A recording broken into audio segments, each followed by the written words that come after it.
I know what branding is better than almost anyone on the planet.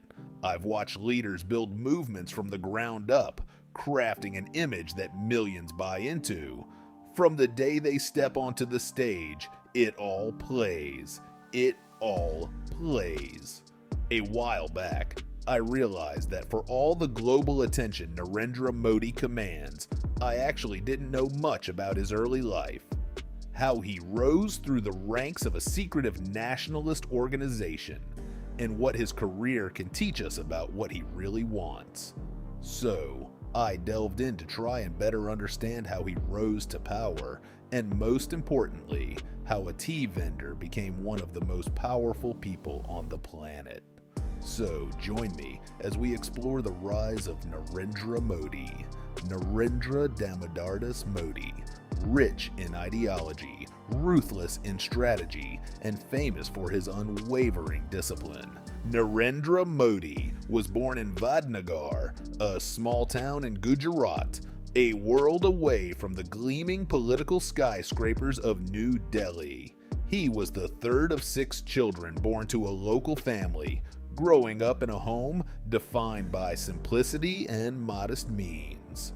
His father ran a small tea stall at the local station, and young Narendra would occasionally help out, selling tea to travelers passing through. At school, young Narendra wasn't marked as a top academic, but he excelled in something else: debating and acting. He loved playing dramatic, larger-than-life characters on stage.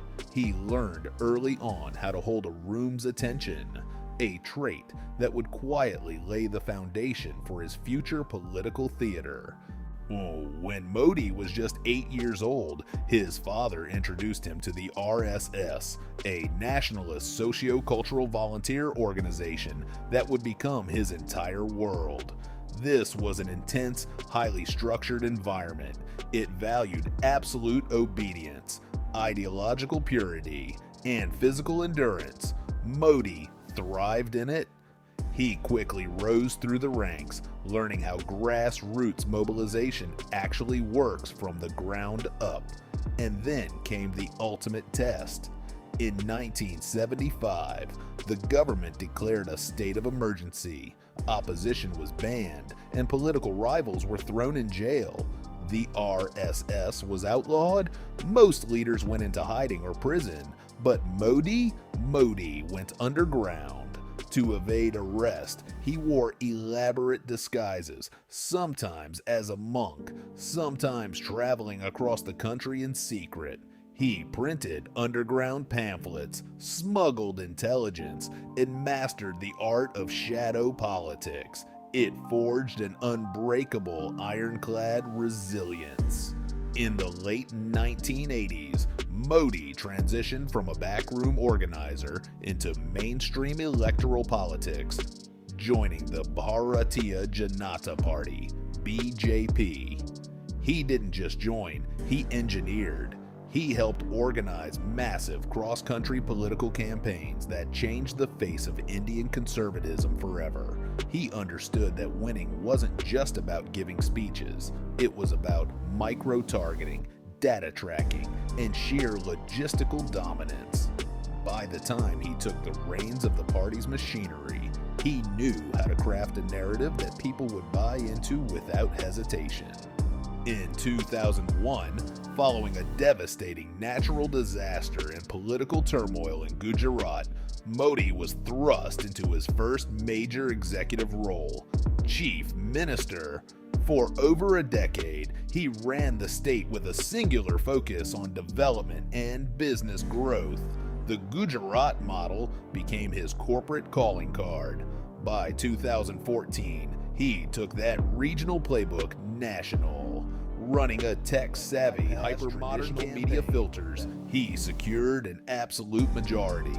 From selling tea at a local railway station to commanding the world's largest democracy on the global stage, Narendra Modi became a masterclass in modern political survival.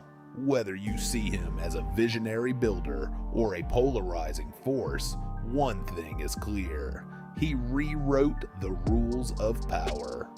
Make sure to subscribe, go register to vote, and I'll see you in the next one. When global crises hit, political survival stops being about domestic policies. It becomes a high-stakes test on the world stage. For Prime Minister Narendra Modi, the global arena transformed from a diplomatic formality into a core theater of strategic assertion. When the COVID-19 pandemic fractured global supply chains and paralyzed superpowers, India didn't just lock down, it scaled up. Leveraging its massive pharmaceutical infrastructure, the country turned health diplomacy into a major geopolitical instrument through the Vaccine Maitri initiative, supplying life-saving medical assistance and millions of vaccine doses to over 150 nations.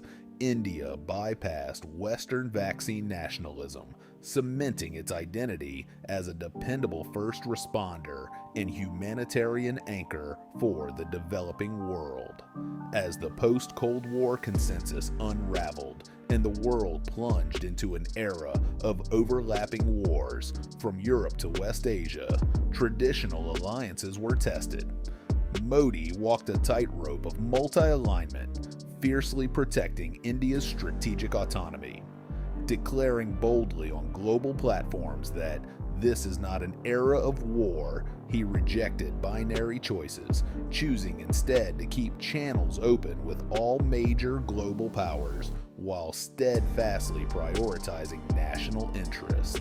That balancing act culminated in India's G20 presidency, turning what is often a bureaucratic talk shop into a massive nationwide public engagement under the banner of Vasudhaiva Kutumbakam, one Earth, one family, one future. Stepping firmly into the role of the undisputed voice of the global South, Modi achieved what many thought impossible: the historic permanent induction of the African Union into the G20, bridging a decades-old representation gap. Under his watch, the agenda expanded beyond mere declarations to concrete outcomes, launching the Global Biofuels Alliance and institutionalizing the Global South Center of Excellence to share scalable, homegrown technological solutions. From navigating unprecedented health emergencies to reshaping multilateral economic governance, Modi's foreign policy has fundamentally rewritten India's diplomatic weight, transitioning the nation from a balancing power to a defining global shapers. Then came the electoral crucible. Amid shifting political dynamics and a tighter mandate, Modi crossed a threshold only once achieved in independent India, securing a historic third consecutive term, riding on massive digital expansion, accelerated capital expenditure, and ambitious targets to become the world's third largest economic powerhouse. Modi 3.0 signaled a relentless continuation of high-stakes national transformation. From local tea stalls to red carpets across Europe, Asia, and the Americas, his journey mirrors the profound transformation of India itself. Assertive, ambitious, and impossible to ignore. Whether navigating global supply shocks, managing complex regional security, or rewriting international diplomacy, one thing is certain: Narendra Modi didn't just play the game of political power, he changed the board. What do you think?